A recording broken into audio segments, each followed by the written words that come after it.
Ouais. Et tu as le fisc, et aujourd'hui, il y a encore des joueurs qui reçoivent des contrôles fiscaux. Alors, oui, alors parlons Et là, un petit il peu y a parce que toujours c'est pas un de de tes thèmes législation, de on sait prédilection, pas, alors Philippe. chacun son On truc. en Mais est c'est où? vieux, Parce ça, qu'on a c'est pas commencé à en 2016. parler. On a commencé à en parler des problèmes de la fiscalité par rapport au poker. Je crois que la première fois qu'on t'a reçu sur le thème, ça devait Exact. être il y a 3 ans au moins.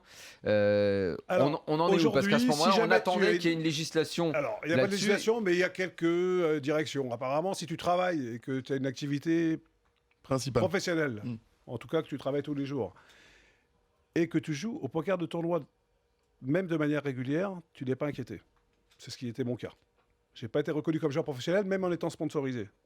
Ah, parce que tu avais une Et activité. pourtant, j'ai eu l'année où j'ai gagné 1 200 000. Pourquoi? Parce que Mais j'avais une activité. il faut quand même que ton activité, elle soit réelle, Elle est concrète. réelle. Je travaillais tous les jours, j'avais tous mes salaires qui rentraient tous les mois. Par contre, si quelqu'un est comme moi, mais il joue tous les jours online, lui, il est joueur professionnel.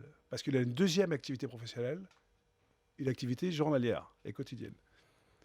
Donc en fait, il faut essayer de jouer en poker de tournoi De temps tout en en temps. ayant un travail de temps en temps, ou même tout le temps. Ah ouais, tout le Tant que temps, c'est en dehors ouais, du ouais, travail, bien sûr, on s'en bien fout. sûr. Comme moi, je jouais tout le temps. Tant que tu Mais gagnes pas tous les surtout, jours. si on ne tu veut vois. pas être inquiété, c'est de ne pas jouer tous les jours. Bah alors attends, parce que le truc de on ne doit pas être inquiété, j'imagine les auditeurs qui nous écoutent, ils doivent se dire, c'est là-dessus qu'il faut être clair, c'est mais qu'est-ce que c'est? Ça veut dire quoi? Les joueurs de poker, ils n'ont pas envie de payer d'impôts s'ils On veut bien payer s'ils des empochent des impôts. gros Alors, gains et mais tout. Les joueurs de poker il faut veulent qu'ils- payer faut des qu'ils passent impôts, bon, sauf voilà. qu'aujourd'hui, on ne sait pas ce qu'on doit payer, on ne sait pas qui Ouais. doit déclarer, qui ne doit pas déclarer. C'est toujours Il le y a pas flou, de- c'est ça. Il n'y a pas de statut ou de profil clair et net, il n'y a pas de législation, il n'y a rien C'est de qu'à un moment, de ça précis. te tombe dessus, on te dit tiens, Tu vous reçois avez un fait ça. courrier et voilà, alors d'abord on t'accuse d'avoir fraudé parce que tu n'as rien déclaré, tu ne savais pas qu'il fallait déclarer. À l'époque, on disait que le poker c'était un jeu de hasard, donc tu n'avais pas déclaré. Hein. Ça me rappelle un peu le statut des prostituées à un moment, qui était assez flou, tu sais. Ah, excuse-moi, c'est un milieu que je connais pas.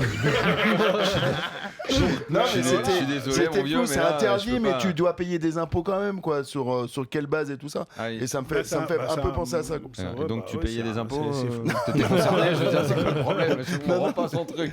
J'ai vu Tous le les joueurs de poker reportage. sont pas à payer des impôts, c'est pour le moment où ils savent qu'ils Exactement. doivent payer, comme aux États-Unis où ils savent Oui. qu'ils vont payer 30%. Et La, que, la- voilà, la nous, ici, on règle a n'est rien. pas encore, et encore aujourd'hui, c'est pas encore Ça fait clair. longtemps Et c'est pourtant pour ça qu'on que en les joueurs parle. de poker, oui, ça fait très longtemps. C'est pour ça que les joueurs de poker français, la plupart ne vivent plus en France. Soit ils vivent plus en France quand ils jouent de manière Soit régulière, ils ils n'ont arrêtent. pas d'activité professionnelle, ils sont tous partis, ça c'est sûr. Et c'est leur intérêt. Mhm. Et ceux qui ont une activité professionnelle ou qui ont eu. Eh ben, ils jouent moins. Ils ont peur. Enfin, tu as un double visage parce que, Ils ont pas peur. toi, hein, mais les poker pros, on est quelquefois aussi heureux d'être français parce que, comme tu le disais à l'instant, on a fait un décompte de ce qu'ont gagné les November 9. Ouais, tu dois Et enlever 35% à peu près. 35% sur, quand tu es américain, quand tu es finlandais, je sais plus combien c'est, quand tu es norvégien, c'est Encore plus, 50% ou ouais. 60%.